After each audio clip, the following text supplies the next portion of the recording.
Hello everyone, आप सब कैसे हैं। मैं उम्मीद करता हूं कि बहुत अच्छे होंगे और अपनी पढ़ाई को बहुत अच्छे से कर रहे होंगे। मैं आकाश कुमार बढ़ाना आईसीटी वर्चुअल क्लासरूम में आपका बहुत बहुत स्वागत करता हूं मेरे प्यारे बच्चों।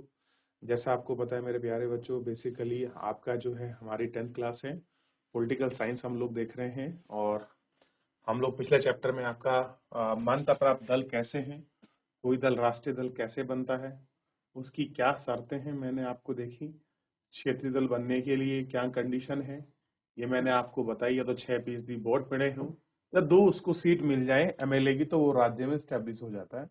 दूसरा कंडीशन है या तो 4 सीट जीत ले लोकसभा की या 6% वोट ले ले तो उसको नेशनल पार्टी का दर्जा मिल जाता है। ऐसे कुल मिलाकर 2019 के अनुसार देश में कुल आपका 7 नेशनलाइज पार्टी है। उनको पार्टियों को हमने देखा है। तो सबसे पहले ऑल इंडिया तृणमूल कांग्रेस की हमने बात करी, उसके बाद बहुजन समाज पार्टी की हमने बात करी। बहुजन समाज पार्टी के बाद वर्तमान सत्ताधारी जो पक्ष दल है, जो दल है, वो है आपका बीजेपी। उसके पूरे इतिहास और किन वो आधार मूल्यों पर चलता है उनकी हमने बात करी। 1990 के बाद कैसे समर्थन का दौर बढ़ा, 98 में पहली बार और अन्य क्षेत्रीय दलों के संगठन के साथ लोकसभा में उन्होंने सरकार बनाई और 2019 में 303 सीट जीतकर देश के सबसे बड़े राजनीतिक दल के रूप में उभरे और केंद्र में शासन करने वाली राष्ट्रीय जनतांत्रिक गठबंधन, नेशनल डेमोक्रेटिक एयरलाइंस, इसको हम शॉर्टकट में एनडीए भी कहते हैं, क्लियर है, ये वर्तमान में शासन कर रही है। इसके बाद और एक और पार्टी आई जिसका नाम है communist party of India, CPI. और सीपीआई कब है? 1925 में गठित मार्क्सवादी और लेनिनवाद, यानी कि दो विचारधारा हैं, आपका मार्क्सिस्ट विचारधारा और आपका लेनिन विचारधारा। इन्हीं को प्रेरित करते हुए एक आपकी पार्टी बनी थी जिसका नाम रखा गया था communist party of India, CPI कहते हैं। धर्मनिरपेक्ष और लोकतंत्र में आस्था, क्या चाहिए उनको? धर्मनिरपेक्ष और आपका डेमोक्रेसी।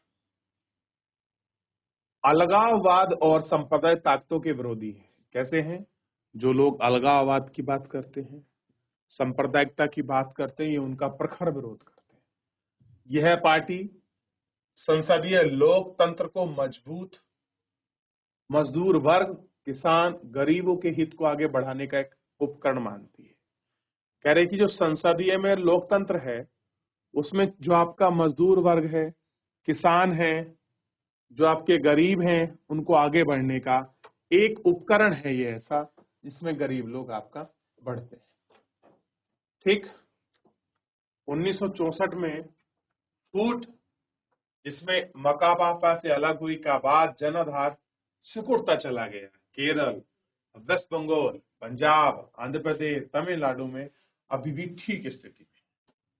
वेस्ट बंगाल में पहला इसी का शासन था और ममता बनर्जी 2011 से सीट कब्जाए हुए हैं। केरल में इसकी सरकार है, पंजाब में फिलहाल इतना वर्चस्व नहीं बचा है, आंध्र प्रदेश में इसका अच्छा वर्चस्व है और तमिलनाडु में भी अच्छा वर्चस्व है, क्योंकि यहाँ आप देखेंगे नई दल की सरकार है। ठीक, बहरहाल इसका समर्थन धीरे धीरे कम होता गया। तो 2019 में लोकसभा चुनाव में 1% वोट से भी कम और 2 सीटें जीत ली। अब देखिए कितना मिला, 1%, लेकिन बिल्कुल कितना जीती? 2 सीटें जीती। इसके बावजूद वामा मोर्चा के लिए ही सभी वामपंथी दल के साथ पक्षधर है, इसलिए आ गई, इसलिए इसको नेशनल पार्टी मिली, बन गया। एक और है, ध्यान दीजिए, 2 पार्टी हैं, एक है सीपीआई, ध्यान समझे, सीपीआई यानी कि सीपीआई, ध्यान दीजिएगा। और दूसरी एक और है communist party of India Marxist, यानी कि CPIM।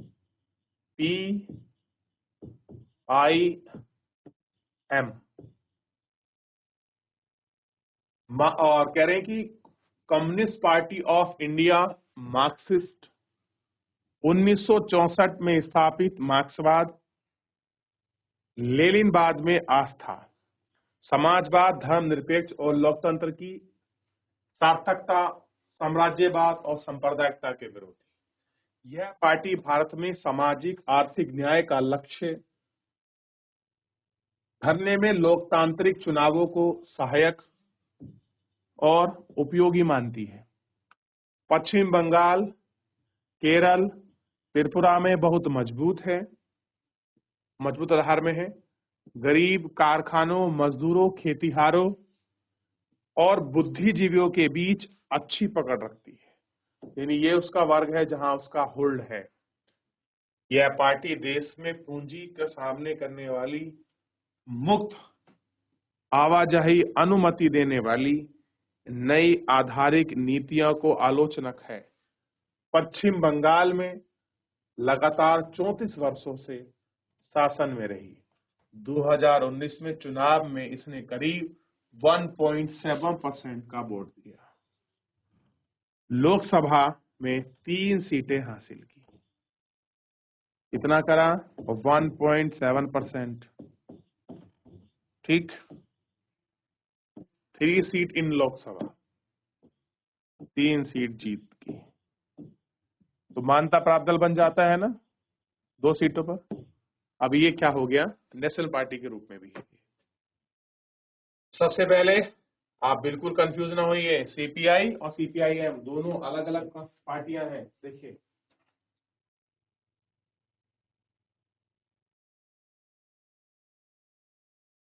देख लिया? चलिए, अब इसके बाद पार्टी आई इंडियन नेशनल कांग्रेस। इसमें आमतौर पर कांग्रेस पार्टी कहा जाता है। देखिए, ध्यान दीजिए, इंडियन नेशनल कांग्रेस नाम है, लेकिन आम रूप में क्या कहते हैं? कांग्रेस पार्टी। यह दुनिया की सबसे पुराने दलों में से 1885 में गठित इस दल में कई बार विभाजन हुआ है। आजादी के बाद राष्ट्रीय और क्षेत्रीय स्तर पर अनेक दशकों तक प्रभुत्व भूमिका निभाई है। जवाहरलाल नेहरू की अगुवाई में इस दल ने भारत में एक आधुनिक धर्मनिरपेक्ष लोकतांत्रिक गणराज्य बनाने का प्रयास किया। मॉडर्न सेकुलरिज्म डेमोक्रेटिक कंट्री बनाई है। ठीक, 1971 में लगातार 1980, 89 देश पर शासन किया। 89 के बाद जन समर्थन में कमी आई। अभी यह पूरे देश समाज में वर्गों में अपना आधार बनाए हुए है। वैचारिक रुझान मध्यम वर्गीय, धर्मनिरपेक्ष और कमजोर वर्ग अल्पसंख्यक समुदाय के हित पर एजेंडा बनाए हैं। यह दल आर्थिक नीतियों का समर्थक है और इस बात को लेकर भी सचेत है कि इन नीतियों में गरीबी और कमजोर वर्ग पर बुरा असर पड़े हैं। 2004 से 14 तक संयुक्त प्रगतिशील गठबंधन सरकार का नेतृत्व है। 2004 से 14 तक संयुक्त राज्य प्रगतिशील गठबंधन का नेतृत्व है। 2014 और 2019 में लोकसभा चुनाव में यह पार्टी पराजित हुई और 19 के लोकसभा चुनाव में 19% वोट तथा 52 सीटें जीती। ठीक, यानी कि हारने के बाद भी 55 सीटें इसको मिली। कितना? और 19% वोट। नेशनलिस्ट कांग्रेस पार्टी में विभाजन के बाद 1999 में बनी लोकतंत्र गांधीवादी धर्मनिरपेक्ष समानता सामाजिक न्याय और संघवाद में आस्था। यह पार्टी सरकार के प्रमुख पदों पर भारत में जन्मे भारतीयों के लिए आरक्षित करना चाहती है। महाराष्ट्र में प्रमुख ताकतवर होने के साथ ही मेघालय, मणिपुर, असम में भी ताकतवर है। ठीक, और कांग्रेस के साथ महाराष्ट्र सरकार में भी गंभीरदार है।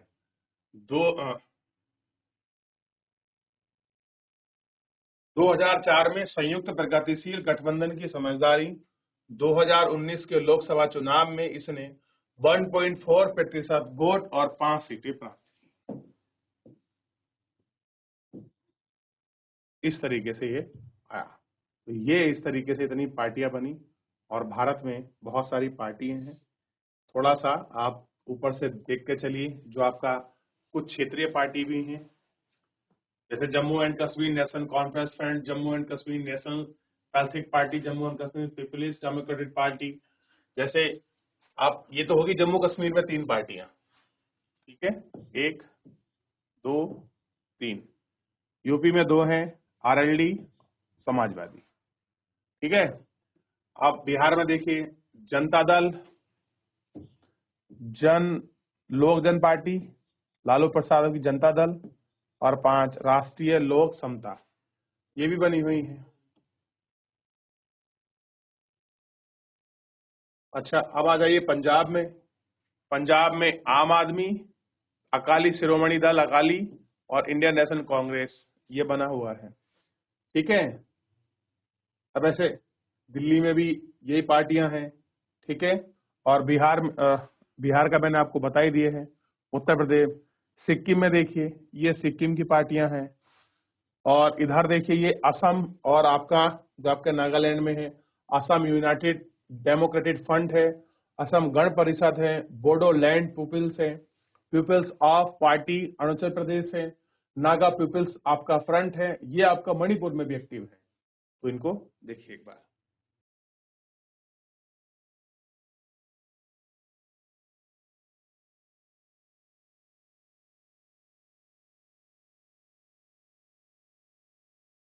देख लिया। अब नीचे देखिए, महाराष्ट्र में शिवसेना है, कर्नाटक में जनता दल का भी बड़ा वर्चस्व है, और तेलंगाना संयुक्त राष्ट्र समिति भी है, ऑल इंडिया मजलिस तोहेत मुस्लिम पार्टी भी है।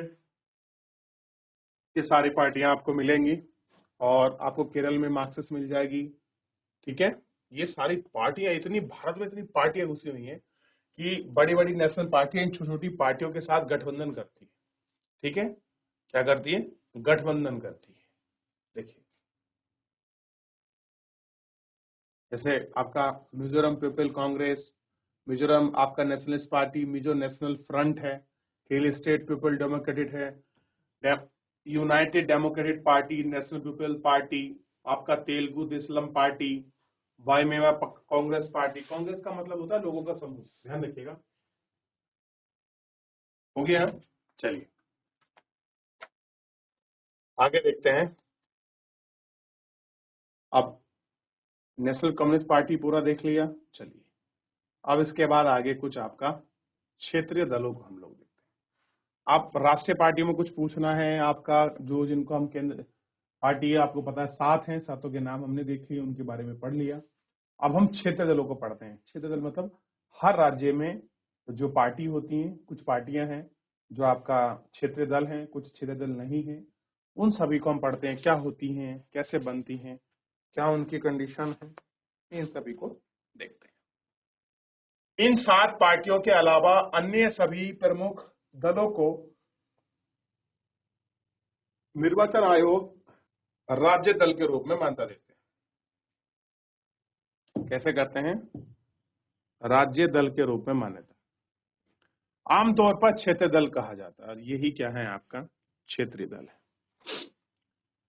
पर यह जरूरी नहीं है कि अपनी विचारधारा या नजरिया में ये पार्टियां क्षेत्रीय की क्यों, इनमें कुछ अखिल भारतीय दल भी हैं, पर ये दल कुछ उन क्षेत्रों में ही सफलता मिली है, जैसे समाजवादी पार्टी और जनता दल का राष्ट्रीय स्तर पर राजनीतिक संगठन है, और इनके कई राज्यों में इकाइयां हैं। अलग अलग क्षेत्र पर राष्ट्रीय स्तर पर भी हैं, और हर जगह इनकी अपनी यूनिट्स हैं, इकाइयां हैं, ठीक। यह आपको देखने के लिए मिले। अब कह रहे हैं कि राजनीतिक दलों की कुछ आपकी चुनौतियां हैं, कुछ चैलेंजिंग है। कैसे? हमने देखा है कि लोकतंत्र के कामकाज के लिए राजनीतिक पार्टियां कितनी महत्वपूर्ण है, क्योंकि दल का लोकतंत्र का सबसे बड़ा प्रकट रूप है। इसलिए यह स्वाभाविक है कि लोकतंत्र के कामकाज की बिगड़तियों के लिए लोग राजनीतिक दलों को ही दोषी मानते हैं। अगर लोकतंत्र में कोई भी ऐसा कामकाज है जिसकी गड़बड़ी हो रही है, उसे लोकतंत्र में आपका दलों को ही आपका दोषी ठहराया जाता है। पूरी दुनिया में लोग इस बात से नाराज रहते हैं कि राजनीतिक दल अपना काम ठीक से नहीं करते। लोग लोकतंत्र के साथ ही यह भी बताना लागू करते हैं कि आम जनता नाराजगी और आलोचनात्मक राजनीतिक दलों के कामकाज के चहर पहलुओं पर ही केंद्रित है। कैसे हैं? 4 पहलुओं पर ही केंद्रित है। लोकतंत्र का प्रभावी उपकरण बनाने के लिए राजनीतिक दलों को इन चुनौतियों का सामना करना पड़ता है और इन पर जीत हासिल करनी चाहिए। पहली चुनौती यह है कि पार्टी के भीतर आंतरिक लोकतंत्र का ना होना। सारी दुनिया में यह प्रवृत्ति बन गई है कि सारी ताकत एक या कुछ अनेक नेताओं के हाथों में सिमट गई है। लोकतंत्र में ना हो, कह रहे हैं कि सारी दुनिया में एक आपकी प्रवृत्ति का मतलब पैटर्न ढंग बन जाना कि सारी ताकत कैसा हो, एक या कुछ नेताओं के हाथों में ही आपका सिमट गई है। ये सारी चीज ठीक, ये कुछ आपकी चुनौतियां हैं। बुर्लुस्कोनी इटली के प्रधानमंत्री थे। इटली के बड़े व्यवसायी में एक हैं। वे 1993 में गठित फोर्ज इतालियाई नेता हैं। उनकी कंपनी टीवी चैनल का महत्वपूर्ण प्रकाश गृह, एक फुटबॉल क्लब और बैंक की मालिक है। और ये पीछे कार्टून चुनाव के समय का। बीजू दल, जनता दल, सिक्किम पार्टी, मिजो फ्रंट, नागा, आपका तेलगण राष्ट्र समिति जैसी पार्टियां क्षेत्रीय पार्टियों को पहचान को लेकर सचेत है। सचेत मतलब एक्टिव। पिछले 3 दशकों में क्षेत्रीय दलों की संख्या में ताकत में वृद्धि हुई है। कि पिछले 30 सालों में क्या हुआ कि जो आपके क्षेत्रीय दल हैं, एक तो उनकी संख्या बढ़ी है, उनके पास ताकत यानी कि उनकी परसेंटेज वोटिंग राइट बढ़ा है। भारतीय संसद विधेयकता के अनुसार ज्यादा संपन्न हुए हैं। 2014 तक एक राष्ट्रीय दल लोकसभा में बहुमत पा नहीं रहा था। परिणाम स्वरूप राष्ट्रीय दल क्षेत्रीय दल के गठन करने के लिए मजबूर हुए।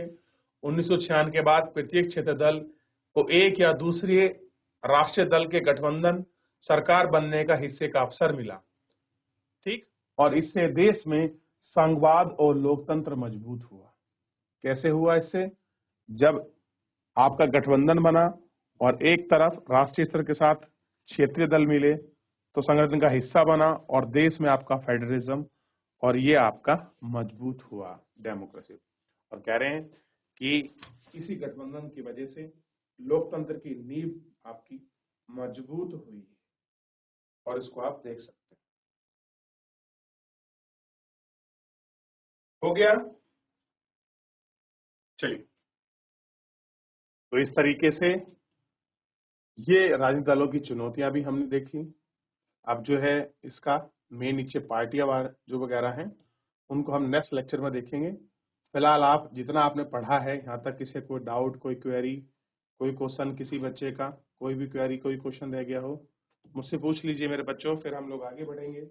चलिए देख लीजिए, किसी बच्चा कोई डाउट, कोई क्वेरी देख ले इतना, तो यहाँ तक कोई डाउट, कोई क्वेरी। चलिए, तो एक बार घर जाइए, घर पर पढ़िए, थोड़ा सा आप इनमें आपस में डिस्कस कीजिए, तब और अच्छा आपको समझ आएगा। तो फिलहाल मेरे प्यारे बच्चों आज के लिए इतना ही, मिलते हैं नेक्स्ट लेक्चर में। धन्यवाद।